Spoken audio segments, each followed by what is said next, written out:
धरू जाता धरिता नये, टाकू जाता टाकिता नये, जेथे तेथे आहेच आहे परब्रह्म ते, जिकडे तिकडे जेथे तेथे, विन्मुख होता सन्मुख होते, सन्मुखपण चुके नाते काही केल्या.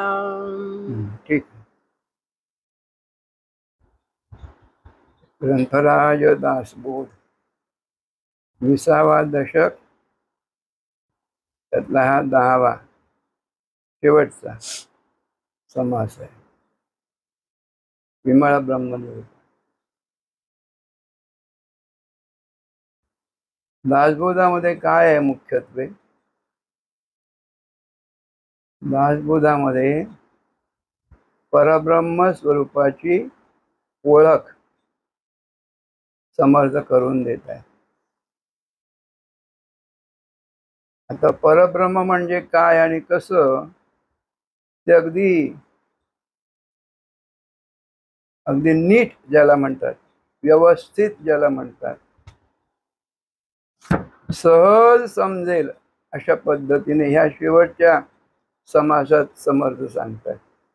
पूर्ण ग्रंथभर परब्रह्माचीच ओळख आहे येन केन प्रकारे. कळलं का? सगुण ब्रह्माची, निर्गुण ब्रह्माची ओळख समर्थ करून देत आहेत दासबोधामध्ये. आणि निर्गुण ब्रह्म, शुद्ध ब्रह्म, विमळ ब्रह्म कोणतं हे इथे अगदी स्पष्टपणे, ज्याला स्पष्टपणे सुस्पष्टपणे समर्थ सांगतात. कोणताही ग्रंथ अध्यात्माचा असेल, खर तर कोणत्याही ग्रंथामध्ये तुमची आमची जी काही हकीकत आहे तीच सांगितलेली असते, कोणत्या प्रकारचा ग्रंथ असो. आणि मग दासबोधासारख्या, भागवतासारख्या ग्रंथामध्ये आपली निर्गुण ओळख काय आहे, शाश्वत ओळख काय आहे, कायम चिरंतन नित्य अशी ओळख काय, अमृत ओळख काय आहे, ती त्या अध्यात्म ग्रंथामध्ये करून दिलेली असते. तो अनुभव अमृत ज्याला म्हणतात, अमृत अनुभव असेल, दासबोध असेल, नदी भागवत असेल, अगदी विवेक सिंधू सारखा ग्रंथ असेल मुकुंदराजांचा, योग वासिष्ठ असेल, किंवा आत्मज्ञानपर असे अभंग असतील, ओव्या असतील, संत महानुभावांनी लिहून ठेवलेल्या, त्यामध्ये ही आत्मज्ञानाची ओळख, परमात्मा स्वरूपाची ओळख म्हणजे प्रत्येक प्राणी मात्राच्या ठायी असलेलं जे आत्मतत्व आहे त्याची ओळख करून दिलेली असते. तर इथे आता बघा कसं आहे ते आत्मज्ञान. ते परमात्मा स्वरूप परब्रह्म ज्याला म्हणतात, जे ह्या संपूर्ण ब्रह्मांडाचं आत्मतत्व आहे. सर्व जे काही हे तुमच्या आमच्या प्रचितीला येतं आणि प्रचितीला येत नाही असं जे काही आहे, तेही ज्या एका तत्वावर आधारित आहे, स्थापन झालेला आहे, आणि हा सर्व जो काही कारभार चाललेला आहे, ज्या तत्वावर चाललेला आहे, त्याला परब्रह्म म्हटलेलं आहे. एक नाव द्यायचं म्हणून. आम्हाला एक ओळख होण्यासाठी तुम्हाला काय सवय आपण घेतलेली आहे माणसांनी, की त्याला नाव देतो. बरोबर ना? मग आपल्याला ना मला कळलं ते अमुक अमुक ना, त्या नावावरनं आपण ते ओळखतो. म्हणून परब्रह्म हे नाव त्याला दिलेलं आहे. वस्तुतः वस्तुस्थिती म्हणजे म्हणून जे ते तत्व आहे ते कशासारखं नाही आहे. कशासारखं काही असलं तर आपण त्याला नाव देतो आणि ओळख करून घेतो. पण जे दृष्टीला कधी पडतच नाही, दृष्टी आडच जे आहे, अनुभवाला कधी येतच नाही, अनुभवाशिवायच असं जे आहे त्याची ओळख करून घ्यायची आहे ना.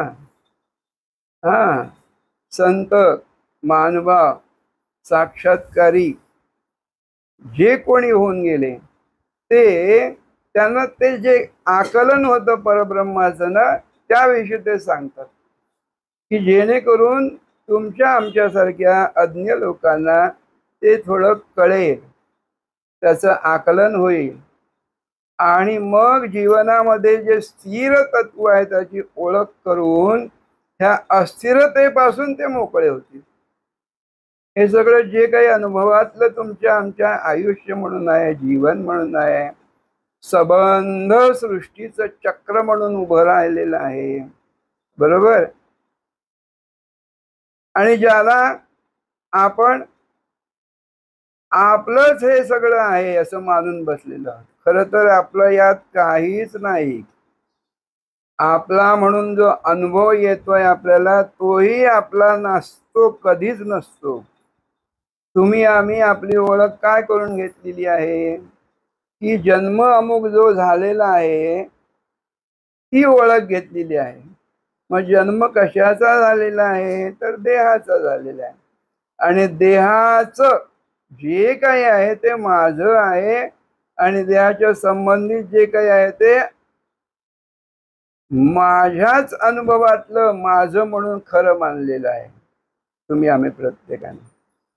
तर साक्षात्कारी संत आत्मज्ञानी सद्गुरु स्वरूप ज्यांनी जाणलेलं आहे ते सर्वजण असं सांगताय की बाबांनो ही खोटी ओळख आहे तुमची, ही काय नित्य तुमची ओळख नाही, ही तुम्ही धरून ठेवलेली आहे. ती ओळख धरता येते तुम्हाला ना. हा, धरून ठेवलं हे नाव माझं, धरून ठेवलं हे फोटोमध्ये दिसणारं जे काही रूप आहे ते माझं आहे, आरशात दिसणारं रूप ते माझं आहे, ते धरून ठेवलं आणि त्यानुसार मन तयार झालं, त्यानुसार बुद्धी तयार झाली आणि मन आणि बुद्धीने सगळं जे काही सांगितलं ते खरं मानलं. सद्गुरू काय सांगतात की हे तुझ्या दुःखाचं कारण झालेलं आहे. हे जे तू खरं मानलंयस ना, खरं नाहीये ते, खरं नसलेलं तू खरं मानलंस, खोटं असलेलं तेच तुझ्या दुःखाचं कारण झालेलं आहे. दुःख, दुःख म्हणजे काय, जे दुसरं जे निर्माण झालं ते खरं मानल्यामुळे तुला दुःख भोगावं लागतं. मग पहिलं काय, पहिलं काय, आधी काय आहे, मुळात काय आहे, ते तुझं स्वरूप आहे, ते तुझं रूप आहे. हा, असं सांगतायत. तर बोध हाच आहे, तुम्ही आम्ही त्या परमात्म्या स्वरूपाचे, परमात्म्याचे, सद्गुरूचे दास आहोत. तेव्हा आपल्या दासांना, आपल्या भक्तांना सद्गुरू हा बोध करून घेत आहे की ही खोटी ओळख जी आहे ती तू लवकरात लवकर म्हणजे समजल्याबरोबर, लवकरात लवकर म्हणजे जे कानी पडलं त्याबरोबर ही तू सोडून द्यावी, सोडून दे आणि खरी ओळख गाठीची बांधून घे. मग ते तुझं स्वरूप आहे हे तुला कळत जाईल आणि ते अमृत कसं आहे, जे धरलेली ओळख आहे ती मरणाला लागणारी आहे आणि ज्याने ती धरली तो मूळचा आहे, पहिला आहे, प्रथमस्थानी आहे, म्हणजे तू स्वतः, म्हणजे आत्मा. देह जो चालतोय, क्रियाकर्म करतोय तो आत्मा आहे म्हणून करतोय. मग तू आत्मा आहेस, देह नाहीस. हे तू धरून ठेव. हा, आता ही जी ओळख धरून ठेवली आहे ना, ती सोडून दे. पण आत्म ओळख जी आहे, आत्मा म्हणून जे आहे, तो धरता येण्यासारखा नाही. म्हणून त्याला म्हटले धरू जाता धरता नाही. लक्षात येतंय का? मग तू आत्मा आहेस, तर तो धरू येत नाही, पण तो जाणून घे, समजून घे, त्याचं काय स्वरूप आहे ते समजून घे. मग ते तुझं स्वरूप आहे, ते परमात्मा स्वरूप आहे. तुझं म्हणजे परमात्म्याचंच स्वरूप आहे. हा आत्मबोध तू करून घे. कळलं का? या संपूर्ण आता बघ, धरू जा काय पहिलं दोन ओळ्यांमध्ये, धरू जाता धरिता नये, टाकू जाता टाकिता नये, जेथे तेथे आहेच आहे परब्रह्म हा. ते. आता बघा, तुम्ही आम्ही ह्या दुःखातून सुटका व्हावी म्हणून नाना ठिकाणी तीर्थयात्रा जातो, देवदेवतांना बसतो, बरोबर आहे. सगळीकडे काय काय कुठे कुठे जातो आपण, नाना तीर्थक्षेत्रांना जातो. ते शांती काय, ते समाधान काय, ते तो जो चिरकाळ टिकेल असं वाटेल असा आनंद जो काय आहे भक्ती सुखाचा, काय तो मला मिळाला पाहिजे, तो प्रसाद देवाचा मला मिळाला पाहिजे म्हणून नाना उपवास करतो, काय काय करतो. पण तरी ते प्राप्त होत नाही, कारण ते नाहीच कुठे टिकून राहणार. मिळवावं लागतं हिंडून फिरून, नाना सायास करून. ते चिरकाळ टिकणार नाही. संत सांगतात, सद्गुरू सांगतात, जे मुळातलं आहे ते मिळवायसाठी काही करायचं नाही आहे. ते मिळवण्यासाठी काहीच करायचं नाही, कारण ते तुझे बैसले ठाई आहे. इथून जाऊन तिकडे गेला तरी सुद्धा ते आहे, इथून पंढरपूरला गेला तरी ते आहे. कळलं का? मक्का मदिनाला गेला, आणखी कुठे गेला तरी ते आहे, आणि इथून जागचा हल्ला नाही तरी ते आहे. असं ते आहे. मग ते धरण्यासारखं नाही. हालचाल करून, कृती करून, कार्य करून पदरी पडेल असं ते नाहीये. हे मुळात समजून घेतलं पाहिजे. उपास करून मिळेल असं ते नाहीये. फक्त समजून घ्यायचंय, कळलं पाहिजे बस. हे असं आहे, कळलं की ते बरोबर होतंय. हा, आपली ओळख आपल्याला कळली पाहिजे, एवढंच आहे फक्त. मग ते आत्मज्ञान म्हणून, आत्मा म्हणून काय आहे, इकडे तुझी नजर गेली पाहिजे. म्हणून धरू जाता देता नाही, टाकू जाता टाकता नाही, जेथे तेथे आहेच आहे. परब्रह्म जे म्हणून आहे ते जिथे तिथे रात्री दिवसा, हा, ते आदी आणि अंता शिवायचं आहे. ते काय निर्माण झालेलं नाही, आहेच मुळातलं. स्वभावता आहे, सहज आहे, निसर्गता आहे, आपे आप आहे, कुदरती आहे, आहेच आहे. हे मुळात लक्षात घ्या. हा, पुढची काय तिसरी चौथी होईल. बैसले माणूस उठून गेले, तेथे आकाशची राहिले, आकाश चहूकडे पाहिले तरी आता बघा, समजती तुमच्या आमच्या आहे. दृष्टीला पडतं हे सगळं जे काही ना दृश्य म्हणून, अगदी या देहापासून वस्तू मात्र, प्राणी मात्र, सृष्टीमधलं प्रत्येक जे आहे ते पाच तत्वांचं बनलेलं आहे. दिसतं ते स्थूल आहे. मग ते अगदी स्थूल काय, ते ही पृथ्वी आहे. त्याच्यापेक्षा थोडं म्हणजे ज्याला सूक्ष्म, म्हणजे पुढे गेलात, म्हणजे मुळात गेलात तर काय, तर पाणी आहे. त्याच्यापेक्षा थोडं सूक्ष्म म्हणजे आणखी पुढे जर मुळात कडे गेलात तर अग्नी आहे. हा, आणखी पुढे गेलात तर काय, वायू आहे. आणि त्याच्यापेक्षा सूक्ष्म काय आहे, तर त्याला आकाश असं नाव दिलं. गगन, आकाश आहे. बरोबर आहे ना? म्हणजे सूक्ष्म सूक्ष्म सूक्ष्म पाच तत्वांचं बनलेलं हे सगळं सृष्टी आहे, दृश्य आहे. त्यात सूक्ष्माती सूक्ष्म काय झालं, आकाश झालं. म्हणजे मऊ आहे. सगळ्यात सूक्ष्म म्हणजे मऊ. ते आकाश आहे. आणि आकाश आणि ही इतर चार तत्व ज्याच्या ठाई आहेत ते परब्रह्म तत्व आहे. मग कळावं म्हणून इथे उदाहरण म्हणून म्हटलंय की आकाशासारखं आहे. परब्रह्म कसं आहे? आकाशासारखं आहे, हे असं लक्षात घ्या. मग जेथे तेथे आहेच आहे आकाश. कुठेही जा तुम्ही, आकाश आहे. आकाशाबाहेर जाता येत नाही. आकाशाबाहेर कसं जाणार? मग तिथे फक्त विचार करायचा आहे. त्याला म्हणतात विवेक करणं. खरं काय आणि खोटं काय.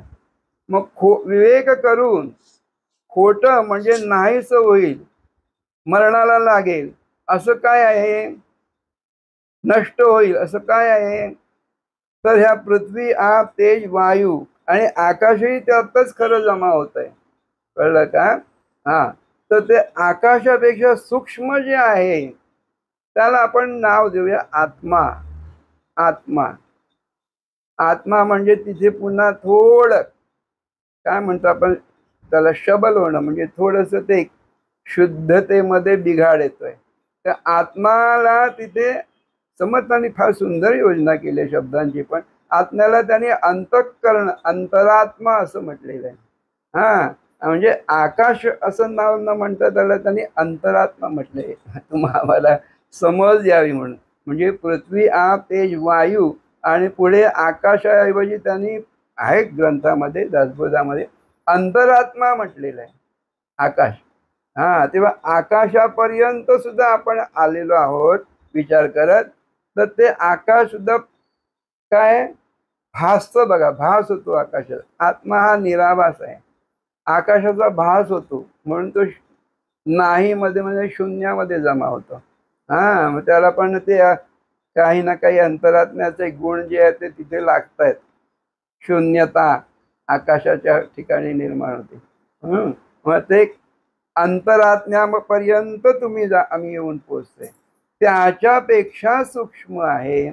जात तीच आहे साधारण आकाशासारखी, परंतु आकाशही आता बघा तुम्हाला मध्ये आमच्या महाराजांनी सुद्धा उदाहरण म्हणून दिलेलं आहे.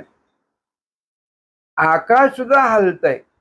बॉम्बस्फोट झाले वगैरे कुठे बघा, तर कुठे दूर जरी झाला तरी त्याचा धक्का आकाशामधून येतो आणि पलीकडे जातोय आणि वस्तुमात्रांना बसतोय.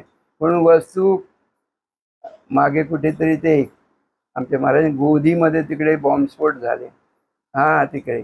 आणि इकडे घरामध्ये हादरे बसले.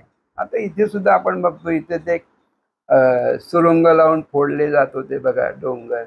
तर त्याच्या ती कंपन आकाशातूनच आली ना इथपर्यंत, आणि भिंतीला वस्तू कोसळल्या, खाली पडल्या. याचा अर्थ काय? आकाश सुद्धा या दृश्यामध्ये जमा आहे, पाच तत्वामध्ये जमा आहे. स्थूल आहे ते, सूक्ष्म नाहीये. हा, तर 5 एलिमेंट, 5 जी तत्व आहेत त्याच्यामध्ये ते आकाश आहे. परब्रह्म जे आहे, परमात्म म्हणून आत्मस्वरूप जे आहे ते त्याच्याही पलीकडे आहे, त्याच्याही मुळाशी आहे आत्मस्वरूप. हा, आत्मज्ञान, परमात्मा म्हणून, सद्गुरु तत्व म्हणून, असं ते लक्षात घ्या. हा, ते म्हणून आकाशापर्यंत जे काही आहे ते तुम्हाला धरता येतंय, अनुभवता येतंय. पण परमात्मा जो आहे, आत्मा जो आहे, आत्मा पुन्हा लक्षात घ्या, आत्मा म्हणून तुमचा अंतरात्मा आहे. त्याची जाणीव आम्हाला प्रत्येकाला आहे, परंतु परमात्म्याची जाणीव नाहीये. म्हणजे जाणीवेमध्ये आत्म्यापर्यंतही जाऊ शकतोय, पण परमात्मा म्हणून आहे तो जाणीवेचा जाणता असं त्याला म्हणतात. म्हणजे हे सगळं जाणीवेमध्ये जमा होत आहे, म्हणजे ज्ञानामध्ये जमा होते. बघा ना, बघा,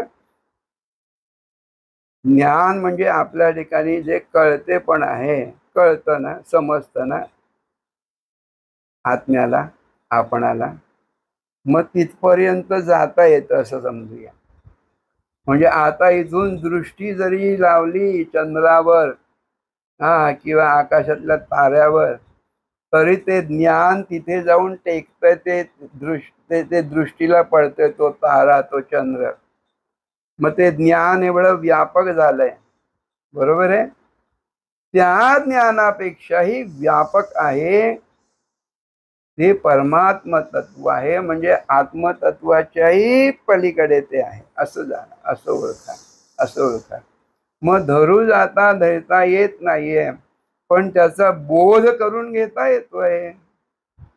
संतांनी तो बोध करून घेतला, आपल्या ठाईच ते परमात्म तत्व कसं आहे याचा बोध करून घेतला. म्हणून समर्थ ह्या ग्रंथामधून, सर्व संपूर्ण ग्रंथामधून, दासबोधामधून ते आत्मज्ञान सांगतायत, आणि आत्मज्ञानच परमात्म ज्ञान आहेत असं उघड करून सांगतायत. धरिता येत नाही, टाकू जाता टाकीता येत नाही, असं ते तत्व आहे, कारण ते आपलं स्वरूप आहे, आपलं स्वरूप आहे. तर आपण आपल्याला टाकू शकत नाही. बघा, झोपेत सुद्धा नाही, जागेपणी तर नाही, पण झोपेतही नाही. म्हणजे जाग, झोप, स्वप्न याला व्यापून मुळामध्ये जे आहे ते आपलं सत्य, नित्य, शुद्ध असं ते विमळ स्वरूप आहे. त्याला कसला डाग नाही, कसला डाग नाही. बघा, हा, इथून आपली दृष्टी आपण जर आकाशातल्या कोणत्याही ताऱ्यावर लावली, किंवा काही आपण पाहतोय, तर मध्ये जे आहे त्या वस्तूची आपण पाहतोय, ती वस्तू आणि आपण याच्या मध्ये काय आहे, तर ते आपलं ज्ञान आहे, ते शुद्ध ज्ञान आहे, ते स्वरूप आहे, ते सर्वव्यापी आहे, ते सर्वव्यापी आहे. कशाला व्यापत नाही असं ते नाही आहे. मग आपली सूक्ष्माती सूक्ष्मता आकाशापेक्षा असलेली, आणि व्यापकता आकाशापेक्षाही असलेली समजून घ्या, आणि आत्मा म्हणून, परमात्मा म्हणून स्वतःचा बोध करून घ्या. आणि हा बोध सत्य, नित्य, शाश्वत केवळ सद्गुरु भक्तीने होतो, हे उघड आहे. नुसतं वाचून नाही, नुसतं वाचून समजणार नाही, समजलं असं वाटतं, पण ते चिरस्थायी राहणार नाही, चिरस्थायी राहणार नाही. चिरस्थायी होतं केवळ सद्गुरु भक्तीमुळे. हा, तर सद्गुरु भक्तीच सर्वश्रेष्ठ आहे, कारण त्या सद्गुरु भक्तीमध्येच आपलं सत्य, नित्य, शुद्ध, विमळ असं स्वरूप काय आहे, आणि त्या आपल्या गाठीशी कसं राहते, अमृत म्हणून. हा, बाकी सगळं जे काय आहे ते मरणाचा अनुभव देणार आहे. सद्गुरु भक्तीतून आत्मज्ञान जे तुम्हाला होणार आहे ते अमृत असं आत्मज्ञान होणार आहे. तर दासबोध ग्रंथाची समाप्ती तेव्हाच होणार, नुसती ही वाचनाची समाप्ती झाली, तर समाप्ती दासबोध ग्रंथ वाचनाची तशी होणार नाही. फक्त ते आत्मज्ञान जे काय आहे ते आपल्यात आपण रुजवून घेतलं, तर ते समजलं, म्हणजे आपलंच स्वरूप झाले. आपलं आप्त म्हणजे नातेवाईक. बघू म्हणतो ना, जगात तर ट्रेनमध्ये किती माणसं असतात, पण ती आपली नसतात, म्हणून आपण काय त्यांच्याशी विशेष ओळख ठेवत नाही. पण आपला जो आप्त असतो, तो आपला कुठेही जावो, तो माझा आप्त, माझा नातेवाईक आहे म्हणतो की नाही, त्याच्याविषयी प्रेम वाटतं की नाही. तसं ग्रंथ सम आप्त झाला पाहिजे, म्हणजे आपलाच अगदी काय म्हणूया, आपला स्वरूप आहे. ग्रंथ जो आहे तो दासबोध आपला गुरु ग्रंथ आहे, म्हणजे सद्गुरु स्वरूप आहे दासबोध. सम अर्थ आहे, सम अर्थ म्हणजे स्वरूपाला सम असा अर्थ जो सांगतो तो समर्थ. दासबोधामध्ये तो तुम्हाला स्वरूप सम अर्थ सांगितलेला आहे. तर तो सम अर्थ जो आहे तो आपलासा करून घ्या आणि आपलंच स्वरूप हे इथे आहे असं सांगितलेलं आहे. हे जाणार. पुढे काय? हिशेब झाला मायेचा, झाला निवाडा तत्वांचा, साध्य होता साधनांचा. हिशेब झाला मायेचा. तर हा हिशेब एकदा करून टाका. हे जी काही तत्व आहे, तत्व जी काही आहेत त्याला आपण माया म्हटलं. म्हणजे दृश्यामधली जी तत्व आहेत ती त्याला माया म्हटले. का? माया म्हणजे जे नाहीच ते, जे नाही ती माया. म्हणजे प्रकृती म्हणून जे काही उभी राहिलेली आहे दृश्य म्हणून, त्याच्यामध्ये आपण आपलं स्वरूप काय आहे ते त्याची ओळख विसरून गेलो. कळलं का? म्हणून तिला जरा बाजूला सारायचंय. खरं ती माया म्हटलं तरी ना, ते स्वरूप म्हटलं ना तरी ते परब्रह्माचीच सावली आहे ते. परब्रह्म आहे म्हणून सगुण आणि निर्गुण हे एकच आहे, परमात्मा स्वरूपच आहे. नाही तर सगुण उभं राहील कसं? जर निर्गुण परमात्मा स्वरूप नसेल तर सगुण दिसेल कसं, अनुभवाला येईल कसं?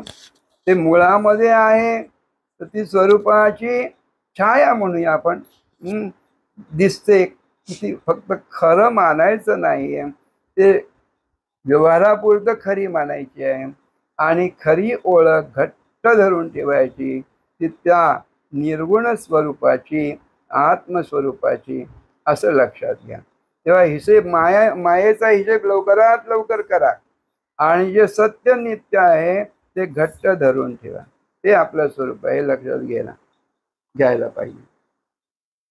पुढे स्वप्नी जे जे देखिले, ते ते जागृती सौडाले, सहजची अनिर्वाच झाले, बोलता नये. बघा, स्वप्नामध्ये जे काही आपण पाहतो, जागृतीमध्ये त्यातलं काहीतरी असतं का हो? कधीच नसतं, कधीच नसतं. मग आपण पटकन म्हणजे काय नाही, ते स्वप्नात पाहिलं ते काय खरं होतं? तसं झालं पाहिजे. हे जो हा आपण आम्ही सकाळी उठल्यापासून रात्री झोपेपर्यंत आणि झोपेतही स्वप्नामध्ये जो काही अनुभव घेतो ना तो स्वप्नमय आहे, स्वप्नभास आहे. हे तुम्हाला सद्गुरू उघड करून सांगतात.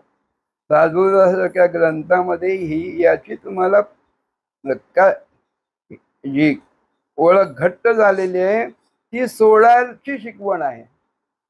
म्हणजे ही जागृतीतली ओळख देहाची, मनाची, बुद्धीने घट्ट धरून ठेवलेली आहे. ती स्वप्न सदृश आहे, स्वप्न रूप आहे. हे ओळखा आणि ती सोडून द्या. मग तो हिशेब होणार आहे. मग ते अकाउंट तुमचं क्लिअर होणार आहे. अकाउंट क्लिअर होणार कधी? जेव्हा आत्मज्ञानाची क्लिअर कट ओळख तुम्ही करून घ्या. तर ते लवकरात लवकर तो हिशेब करा आणि आपल्या नित्य ओळखीला धरा. धरू जाता धरता नाही असं ते आहे. पण ते संतांच्या सहवासात राहिल्यावर, संतांनी दाखवलेल्या मार्गावर आपण चालल्यावर, म्हणजे ते थोडं आचरण तसं केल्यावर ती ओळख आपल्याला होणार आहे. तेव्हा मायेचा हिशेब तेव्हाच होतोय. ऐसे हे विवेके जाणावे, प्रत्येकुणेसी बाणावे, जन्म मृत्याच्या नावे शून्याकार. आलं लक्षात? हे ह्याचा प्रत्यय आम्ही विवेकाने घ्यायचा. विवेक करणं म्हणजे विचार करून. म्हणून माणसाचा आम्हाला जी बुद्धी मिळालेली आहे त्या बुद्धीचा उपयोग इथे करायचा आहे, इथे करायचा आहे. ओळख करून घेण्यासाठी तर विवेक करा. अशुद्ध काय आहे ते सोडून द्या आणि शुद्ध काय आहे ते आपलं स्वरूप आहे जाणा, ओळखा आणि ते धरा. मग त्याचा प्रत्यय घ्या. ती ओळख घेऊन त्याचा प्रत्यय घ्या म्हणजे त्याचा अनुभव घ्या. अनुभवाशिवायचा अनुभव आहे तो. कारण अनुभव घेतो तो तिथला विषय आहे अनुभवाचा. म्हणजे अनुभवाचा विषय अनुभव घेणारा स्वतःच आहे. म्हणून ते अनुभवाला येत नाही कसं कधी. असं ते स्वरूप आहे. अनुभवाला येत नाही, अनुभव घेणाऱ्याचंच ते आहे स्वरूप रूप असं. म्हणून ते धरू जाता धरता नाही आणि टाकू जाता टाकीता नाही, असं ते आहे. हा, असं ओळखून घ्या. पुढे भक्ताचे निसाभिमाने कृपा केली दाशरथीने, समर्थ कृपेची वचने तो हा दासबोध. विशदशक दासबोध श्रवणद्वारे घेता शोध, मनन करत्यास विशद परमार्थ होतो. बघा, इथेच गॅरंटी दिलेली आहे समर्थांनी सद्गुरूंनी, की बाबा तू हे थोडा प्रयत्न कर, हे काय आहे ते जाणून घ्यायचा प्रयत्न थोडासा कर, तुला हे उघड होणार. हा परमार्थ मार्ग जो आहे, जो आकाश मार्ग गुप्त पंथ आहे, बरोबर आहे, तो काय असा हा बनवलेला तयार केलेला रोड नाहीये जो दिसेल आणि त्यावरून आपण चालत जाऊ, किंवा पायवाट पण नाहीये अशी, पण तो आकाश मार्गी गुप्त पंथ आहे. तो तुम्हाला उघड होणार, तो तुम्हाला उघड होणार आणि ती स्वरूप प्राप्ती तुम्हाला होणार. याची शाश्वती प्रॉमिसरी नोट लिहून इथे ठेवलेली आहे समर्थांनी, की ते तुम्हाला प्राप्त होणार.